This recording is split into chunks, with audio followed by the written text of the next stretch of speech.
Hello to whoever is watching this. I am creating this video because we are in some very unique times. And if you are an employee or a business owner, you are, generally speaking, going to be going through a lot of changes per se. And whatever it is that you do, I'm pretty sure this COVID-19 experience that we're all going through is going to affect your life in some way. I'm not here to tell you what's right for you, what's right for your business, what's right for your finances, what's right for your family, etc. What I am here to talk about is some of the things that I'm doing, and I personally believe, based on experience that I've gone through in my life, that I might be able to impart some helpful tips to you. I've been self-employed since 2001. I had a few jobs in between there and fully self-employed since 2005. And I pulled my business through the 2007 financial crash, which really hit a lot of businesses, particularly small businesses, really, really hard. And it affected all Americans in various ways, mostly in a negative way. So the important thing to think about is what's on the other side. Because we know, just like every other thing that happens in this country, it will soon pass. So what I put together here is just some tips. I'm not going to go into all kinds of detail, but hopefully this will give some inspiration in some way that can be helpful to you. So I'm going to go ahead and get started. So one of the key things in times like this is being really creative. Now, I know it's a lot easy for us to get kind of a groove in our life. And I'm one of those people, on a set schedule. You've got Monday, Tuesday, Wednesday, Thursday, etc. planned out. Wake up at a certain time. So we get kind of comfortable, with business, with life, with work, with family, whatever. But in this time where we have to get creative and we may need to be outside the box on a lot of those things, especially for those that have small businesses, especially of those, which is most of us, that are affected by this coronavirus situation. So the suggestion that I make, and this is something I do for myself, I write down 3 problems that I have, or a list of problems that I have, and then I write down what I'm going to do to resolve each one of those. And it's really important that I don't beat myself up in this process. Being realistic with myself. What do I have to work with? What problems do I have? What can I solve? But I have to be outside the box about it. Normally, again, I'm outside of that normal routine that I'm so used to. But do your best to resolve each one of those things that you write down. Understand that many other people are experiencing their own problems in different ways. We're all going to be affected differently in this situation. We're all going to have different priorities, different problems to solve, all the above.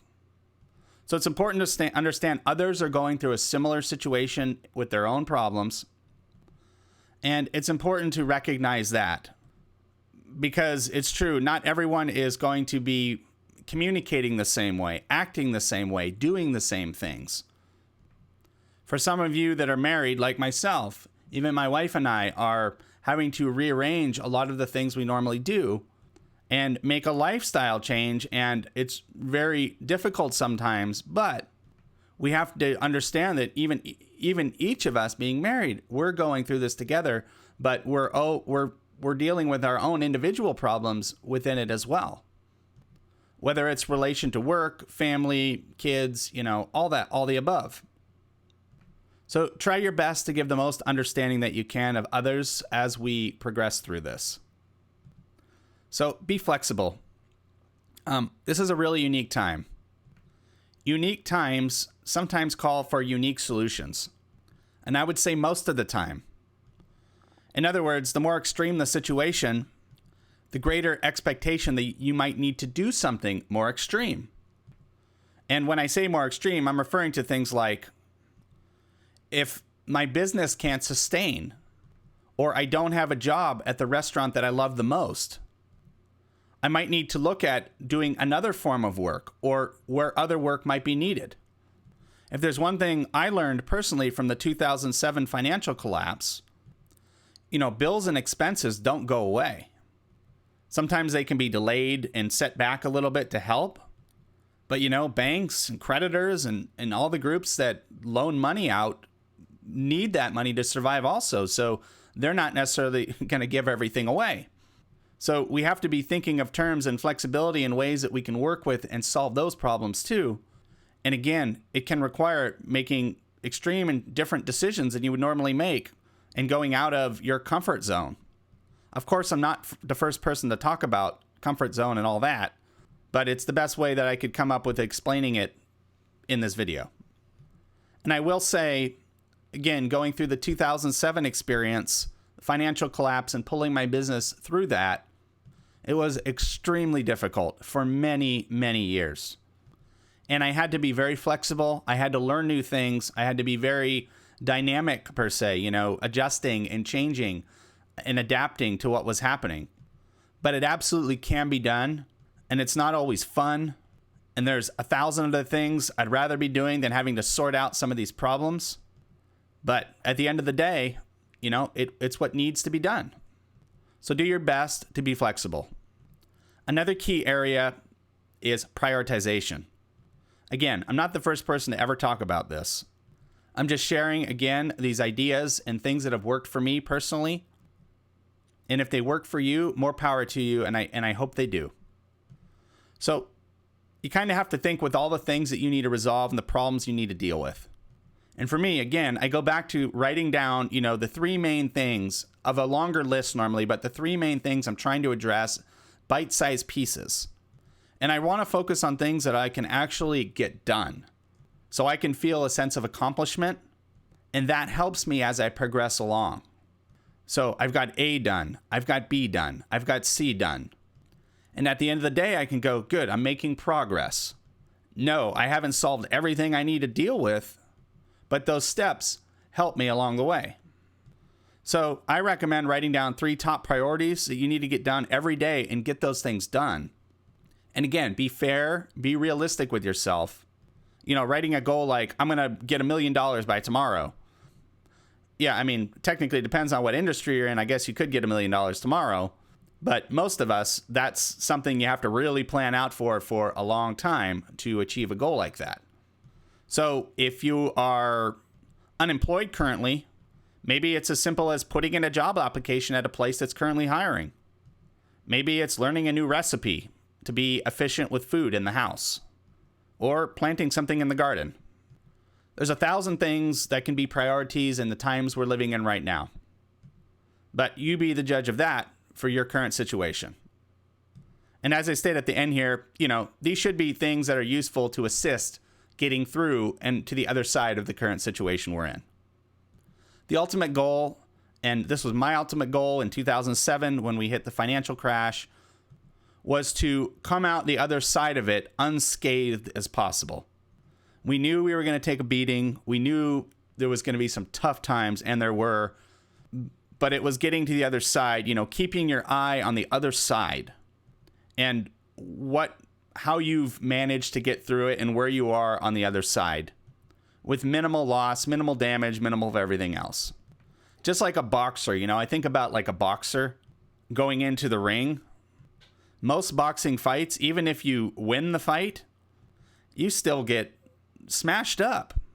So none of us can expect everything's just going to be perfect every day and everything's going to be super easy and there isn't going to be any, some tough times, because it's very possible in this situation. And it could be a couple weeks. It could be 6 months. Who knows? We don't know when this thing is going to settle. But again, that's why it's important that we take these steps, these prioritizations, these things we can complete, and we keep working toward that goal. This is a step number 5, and this is something that it's a challenging and difficult sometimes. I personally believe it's really easy for us to get caught up in the fear factor of all of this. We've all seen 1,000 movies. We've all heard stories. we read these headlines in the newspapers and we can get this sense of overwhelm. Like it's all impossible. It's difficult. How are we going to ever get through this? But as much as you can, try to be that stable point. Try to be the stable pole in the ground. And part of that, in my experience, is not putting out more fear. And I have to admit, I'm guilty of it myself.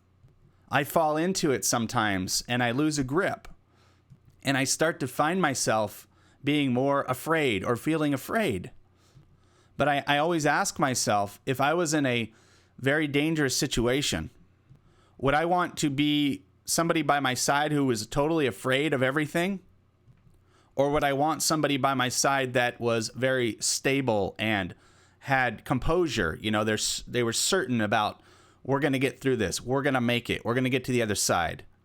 So I ask for myself, and I look at myself as an example, but I try to look at the effect I create if I'm emanating fear or putting more things out there that are adding to fear that people already have. So please do your best to try to be that stable pole in the ground. And I use that example for those of you that don't know me that well. I was on the pile at Ground Zero in September 2001.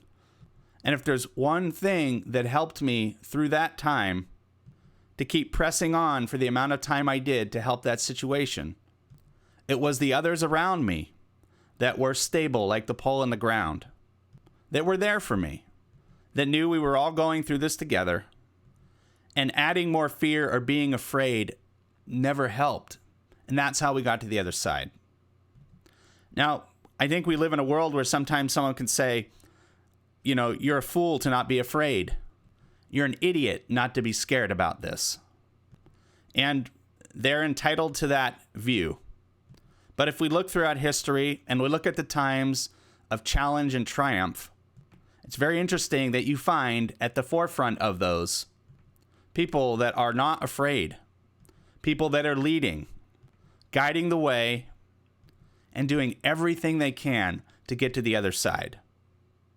I also personally believe that each of us has that in us. So my recommendation to you, do everything you can to be stable, a leader, and not put more fear out there that's not needed. Thank you for watching my video. I hope it was helpful. I do plan to continue to post various types of videos like this. It's actually one of the things that helps me. I am one of those people that like to help other people. And this is a way for me to feel not so afraid, to feel more of that pole in the ground by expressing the way that I think about this situation and being very open with you as we progress through it. We will get to the other side of this. Until next time, be safe, be great, and take care.